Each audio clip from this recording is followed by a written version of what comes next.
今天我要和大家聊一聊关于财富、命运和人生的一些思考。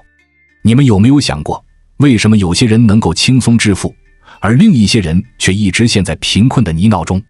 是什么决定了一个人的命运？让我们一起来揭开这个神秘的黑幕吧。在接下来的视频中，我们不仅要探讨财富的本质，还要思考人生的意义和目标。相信大家都知道，财富并不仅仅是指银行账户中的数字，更包括了我们思想的富足、精神的满足和人际关系的和谐。然而，在这个追求财富的旅途中，我们要面对许多挑战和艰辛。有时候，我们会陷入贪婪的陷阱，追求更多而得到更少；有时候，我们会迷失自我，被物质的诱惑所束缚。但是，只有懂得平衡并追求圆满，才能在人生中取得真正的成功和幸福。所以，让我们不要只关注眼前的利益，而要着眼于更高层次的财富。让我们在追求财富和成功的道路上保持清醒的头脑和坚定的信念，不被物质的诱惑所迷惑。只有这样，我们才能真正实现自己的梦想，并为社会的发展做出积极的贡献。所以，让我们一起摆脱财富追逐的怪圈，追求真正的财富和圆满。相信我，只有这样，我们才能在这个多变而复杂的世界中立于不败之地。金刚经：凡所有相，皆是虚妄。若见诸相非相，即见如来。这句话的意思是什么呢？他想表达的是，我们所看到的一切事物的外表都是虚幻的、不真实的。只有当我们能够超越表象，看到事物背后的真相，我们才能真正认识到如来的存在，达到大彻大悟的境地。我经常说，钱、财富不是赚来的，而是修来的。财富的背后不是认知，而是担负的社会责任、利德。社会责任背后形成的是社会价值、立功，被称为功德。这句话的意思是，财富并不是简单的通过赚钱获得的，而是通过我们在社会中承担的责任来修来的。而这种社会责任所形成的社会价值，才是真正的财富，也被称为功德。有 99% 的人对财富的认知仍停留在财富的背后是认知这个阶段。确实，认知是影响财富的一个因素，但它并不是最本质、最深层次的因素。真正的财富背后是社会责任，这才是最根本、最深层次的因素。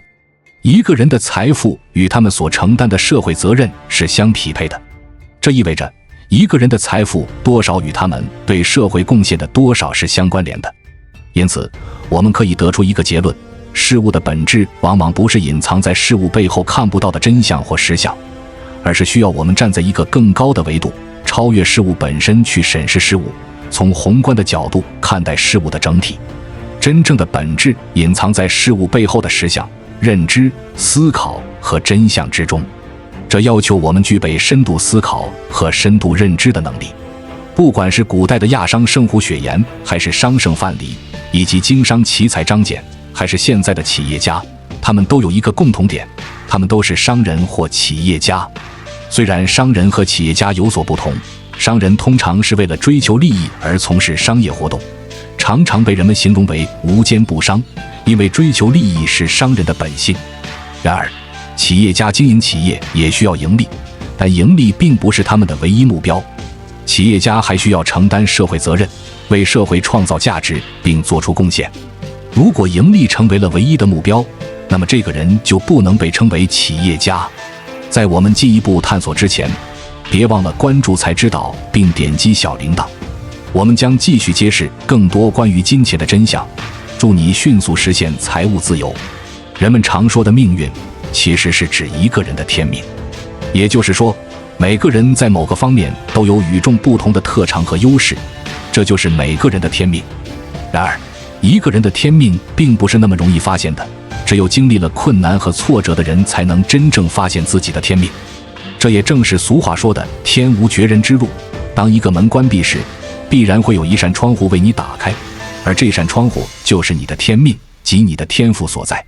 然而，仅仅知道自己的天命还远远不够，还需要运、天时、地利、人和的帮助。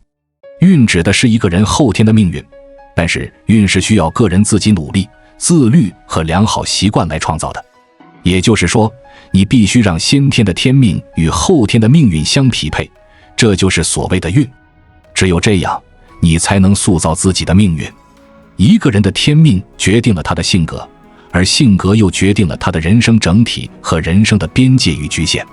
然而，在创造命运的过程中，一个人又决定了自己的格局和人生的局部，这构成了一个人的性格。总而言之，了解自己的天命和全局，可以帮助你明确行动的边界和局限，让你专注于正确的事情，解决主要矛盾，做最重要的事情。而在创造命运的过程中，了解局部可以帮助你明确正确的行动方式，以及如何更好地做事情。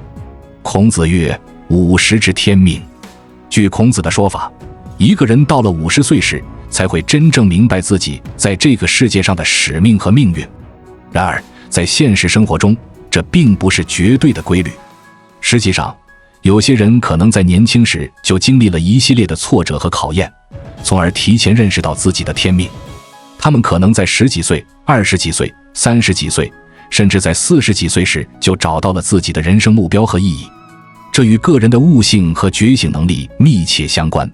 然而，我们必须意识到，内向性格并不是一种缺陷。尽管在社会上，内向的人常常被认为难以成功和发展，实际上他们具备了独特的优势。内向的人更擅长独处和反思，他们能够安静地思考问题，并且对于深入思考和分析有着天生的能力。这也是为什么许多伟大的领袖，如毛主席、乔布斯等，都拥有内向的性格。因此，我们必须意识到，有时候那些在别人眼中被认为是缺点或劣势的特点，实际上可能是我们的优点和优势。同样，我们的优点和优势也可能会成为我们的缺点和劣势。因此，我们需要根据个人的特点和环境的需求，灵活地运用自己的优势，以实现个人的成长和发展。老子曾说过：“反者，道之动；弱者，道之用。”天道是大自然的规律，其运动方向与事物的运动方向总是相反的。它通过反向作用来平衡事物。天道的作用是弱化事物，提升弱者。当某个事物在某一方面表现强势时，天道必然在与之相对立的另一方面削弱它，以达到平衡。相反的，当某个事物在某一方面表现弱势时，天道必然在与之相对立的另一方面提升它，以加强它。这样可以避免事物走向极端而产生反效果，这正是天道的公平之处。举个例子，虽然天道使霍金在身体上有了很大的缺陷，但在另一方面进行了补偿，赋予了他天才般的智慧。老子：天之道，其由张弓于高者益之，下者举之，有余者损之，不足者补之。天之道，损有余而补不足；人之道则不然，损不足以奉有余。孰能有余以奉天下？唯有道者。追求平衡是上天永恒的规律，人类的政治也讲究平衡，称为平衡战略。天道，大自然的规律，不是像一张弓射箭吗？射中正前方的靶心是永恒的目标，先拉高了就把它压低一些，先拉低了就把它举高一些，拉得过满了就把它减损一些，拉得不足了就把它提升一些，拉紧一些。天道是减少多余的补充给不足的，而人道恰恰与之相反，是减少本来就不足的人，用来奉献给有多余的人。老子在这段文字中阐述了一个深刻的平衡战略思想：平者生存，不平者淘汰。这个思想指出了在人类社会和自然界中存在着一种平衡的力量，只有懂得平衡，才能够保持稳定和持久。就像自然界中的力学原理中的作用力与反作用力一样，只有在平衡状态下，事物才能够发展和繁荣。在自然界，水流必须保持平衡，才能够持续流动。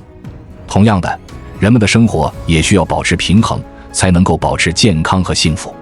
懂得委曲求全，才能够达到圆满。真正圆满的人生，往往都是有缺陷的。就像一根弯曲的东西，只有经过弯曲，才能够变得更加坚实和直立。而不懂得弯曲的事物，往往容易被折断。只有在低洼的地方，水才能够积蓄。没有低洼的地方，无论谁有多多，都无法储存下来，最终会溢出。同样的道理，人们在追求进步的过程中，需要保持谦卑，不断积累德行，才能够承载更多的责任。优秀的领导者往往从小事做起，经过时间的积累，才能够成就大事业。同时，只有摒弃旧事物，才能够创造出新的事物。没有破旧，就不会有新理。人生需要经历破裂，才能有更大的发展。正是因为现在的东西很少，我们才有可能得到更多。然而，在现有的基础上，贪婪地追求更多，最终只会一无所获，什么也得不到。贪图过多会导致迷惑，失去自我。人们之所以迷失自我，是因为贪图太多，无法放下。越是渴望得到什么，越是得不到任何东西。这段文字揭示了一个重要的真理，即只有懂得平衡并追求圆满，才能够在人生中取得成功和幸福。这种平衡的思想不仅适用于个人的成长，也适用于社会的发展。只有在平衡中，人们才能够实现自己的价值，社会才能够持续繁荣。因此，我们应该时刻保持平衡的思维，追求真正的圆满，才能够在这个多变而复杂的世界中立于不败之地。上面阐述的财富观非常重要，你一定要深入理解，否则会被一些不道德的人利用你的认知，不断剥削你，让你成为他们的牺牲品。当你完全领悟了我上面的话，你对财富和金钱就能有更深的领悟了。不要再过于执着，学会放下。不要再让别人通过智商税和认知税从你身上获取利益。人的一生中能够获得多少金钱和财富是有限的，这是无法改变的命运。金钱和财富无法随身带走，你应该履行你应尽的责任，包括家庭责任和社会责任。不要把所有注意力都放在为后代留下物质财富上，否则你的后代可能变成败家子。相反，你应该为后代留下一笔非常有价值、永恒和宝贵的精神财富，因为精神财富才是最大的财富。你能够承担多大的社会责任，就能够获得多大的财富。作家应该承担作家的社会责任，科技人才应该承担推动科技发展的社会责任，企业家应该承担经营企业、为社会发展做出贡献和创造价值的社会责任。然而，作家永远无法获得和企业家一样多的财富，因为两者所承担的社会责任差距太大。作家一生能够获得的财富比企业家少，但是所承担的社会责任也较轻，风险较小。相反，企业家虽然能够获得更多财富，但是所承担的社会责任也更大，风险也更高。那些告诉你财富是通过努力获得的人，怂恿你与他们一起致富赚钱的人，都是别人设下的一个圈套。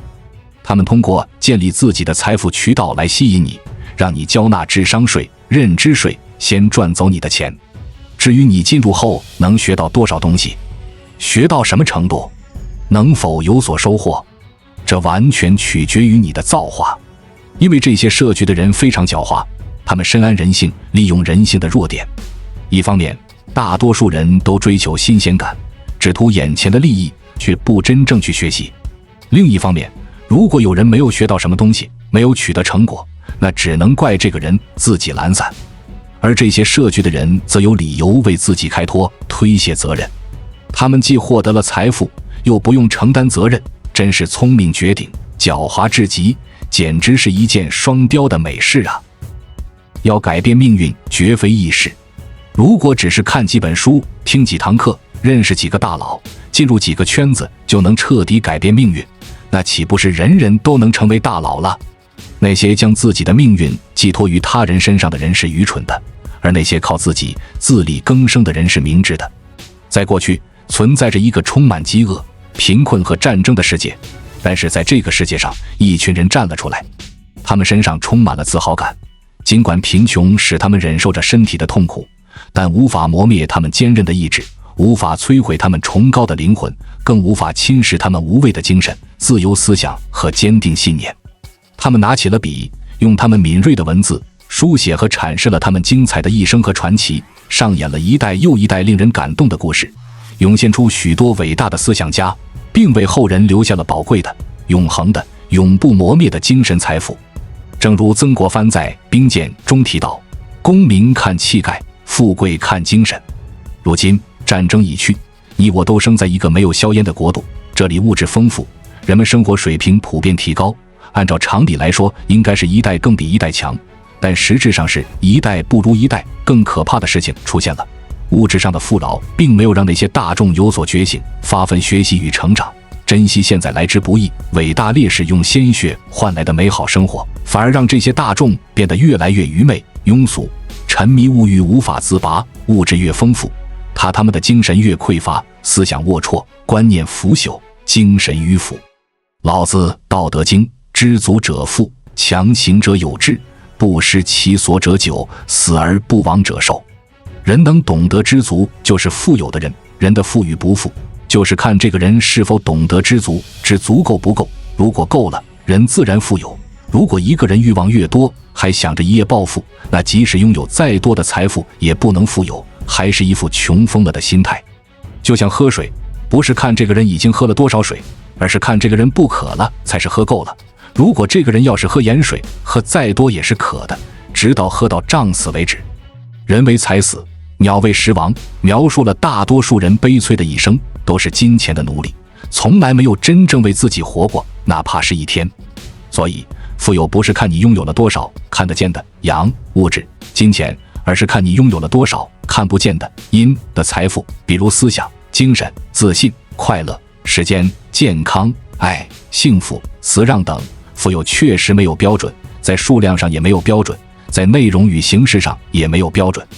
一个人顽强不屈地去有所作为，就是因为这个人有志向、有思想、有精神、有责任与使命。凡是以钱财为追逐的目的、动力，将来一定会让这个人迷失自己。富有没有标准，那些大多数一生都在拼命追求的世俗富有，到头来都是一场空。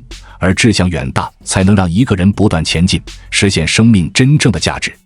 历史上，无论是政治领域，还是经济领域，还是其他领域，凡是取得大成就的人，都是有思想、有精神，完成自己人生使命的人，为后世留下永恒的、宝贵的精神财富的人。人们为了纪念这些人，就把这些人的头像刻在了各国的货币上来，让人顶礼膜拜，纪念他们的功德贡献。一个人在任何时候都不丧失、不动摇根基，才能走得长久。如果随波逐流、目光短浅、见利忘本，一定会在半路中迷失。一个人身体虽然不在了，但他们的思想、精神能够得到流传，去影响帮扶后人，他们的生命就好像还存在一样。他们就是一个长寿的人，是真正的长生不老。奇怪的是，那些最有钱的人，即使再有钱，他们也不能把自己的头像刻在各国的货币上。石油大王洛克菲勒给儿女留下最宝贵的财富，并不是物质、金钱，而是思想、精神财富。99%的人都将无法获得巨额财富。真正的财富来源于迎接高难度的挑战，来源于稀缺性、独特性和高风险。在威尔金的《财富的本质》中，作者通过全球范围的调研，研究了富豪们如何成为富豪，其中包括钢铁大亨安德鲁·卡内基、石油大亨洛克菲勒和银行大亨摩根。这几位富豪的财富总和足以购买美国政府，而单个富豪可能可以买下几个拉美国家的政府。然而，这些顶级富豪并非出身于富裕家庭，他们往往来自普通甚至贫穷的家庭，通过努力和机遇，在中年时期实现了财富的飞跃。一个人如何从零起点走到富可敌国呢？背后的秘密是什么呢？简单来说，就是找到大多数人无法找到的财富积累机会。担负的社会责任越大，风险就越高，收入也就越大。而这些人在自己从事的领域中都是顶尖、独一无二、稀缺的存在。第一点，不追求最好，只追求独一无二。例如，华为只专注于成为企业界的明星，而不是成为明星企业。董明珠的格力只专注于生产格力空调，追求独一无二。曹德旺一生只专注于生产一块玻璃，并且做到了全球第一。还有那些被称为疯子的人，如马斯克，他们从事的事业对我们大多数人来说可能都难以理解。第二点，消除竞争，进入不成熟和陌生的领域。根据经济学家的模型，在完全竞争的市场中，利润率为零，竞争越激烈，市场越小。相反，竞争越小，市场越大。财富来自于产品、技能和服务的独特性和稀缺性，而要获得独特性，最好的方法就是消除竞争。大多数通过创业实现财富飞跃的人都有一个共同特点，他们创造了一个行业或产业。威尔金在书中提到了2个思路，一个是去那些商业环境最恶劣的地方，另一个是进军新兴国家的市场。另外，品牌的独特性来自于占据人们认知的高地，比如快餐就是麦当劳，火锅就是海底捞，白酒就是茅台，通信就是华为，空调就是格力，玻璃就是福耀。最后，希望你能拥有正确的财富观，不要过分追求外在的物质财富，过上幸福的生活。以上内容阐述了平衡与圆满的重要性，以及真正的财富不仅仅限于物质财富。大家要明白，财富并不仅仅是指金钱和物质的积累，还包括思想、精神、自信、快乐、时间、健康、爱、幸福等等。只有在追求这些更高层次的财富的过程中，我们才能真正实现自己的价值，并给他人带来快乐和希望。希望大家都能明白财富的真正本质，不被一时的追逐所迷惑，始终保持清醒的头脑和坚定的信念，不被物质的诱惑所迷惑，真正实现自己的梦想，并为社会的发展做出积极的贡献。愿你我在追求财富的同时，也能注重内心的成长和精神的丰富，以获得更加真实、持久的幸福。关注我，我是财之道，带你解锁更多金钱的真相。